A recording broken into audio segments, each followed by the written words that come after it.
Avant qu'une ligne de métro ne soit mise en service, elle doit passer une série de tests rigoureux. Ces tests garantissent la sécurité des futurs voyageurs, mais également la fonctionnalité du système de transport. Cette phase d'essai est complexe et invisible du public. Elle se déroule pendant et après les travaux d'aménagement de la ligne et dure au moins 18 mois en fonction de la longueur de la ligne. Ces essais vont permettre de tester 2 catégories d'équipements. La première concerne les équipements nécessaires à la circulation des trains, comme l'énergie électrique de traction, les automatismes de conduite, les systèmes de communication et de pilotage de l'exploitation, la fermeture automatique des façades de quai. Ils sont tous pilotés depuis le poste de commandement centralisé. La seconde catégorie d'équipements testés est liée au fonctionnement et à la sécurité incendie des gares, comme l'affichage des informations voyageurs sur les façades de quai, les escaliers mécaniques, la vidéosurveillance, la ventilation ou encore la billettique. Eux aussi sont pilotés par le poste de commandement centralisé. C'est seulement à la fin d'un processus d'essai progressif que la fiabilité et la sécurité du système de transport sont garanties. La toute première étape de ces essais se déroule loin des rails et se réalise en parallèle des travaux d'aménagement de la ligne, en usine, chez chaque fabricant et concepteur des différents équipements. Les fonctionnalités de chaque équipement et des systèmes informatiques associés sont testées d'abord de manière isolée pour vérifier chaque commande, chaque cas d'usage. L'ensemble de ces systèmes est ensuite testé sur un simulateur commun, aussi appelé plateforme d'intégration.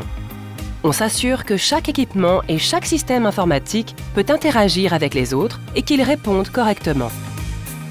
En définitive, on simule le comportement du système d'exploitation depuis un poste de commandement centralisé. Par ailleurs, les équipements sont progressivement installés sur la future ligne pour y être testés en conditions réelles. Pour mener cette phase de test, on découpe la future ligne en zones d'essai, au sein desquelles chaque équipement et chaque système informatique associé vont être testés de manière successive.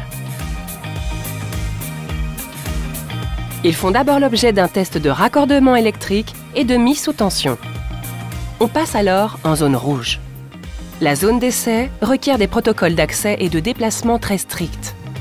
Toute l'opération est pilotée depuis le poste de commandement centralisé, véritable tour de contrôle des opérations à compter de cette étape. Les tests sont d'abord réalisés sans train ou avec un train à l'arrêt. On les appelle les tests statiques. Ensuite, les tests consistent à faire fonctionner le système de transport avec une rame en marche.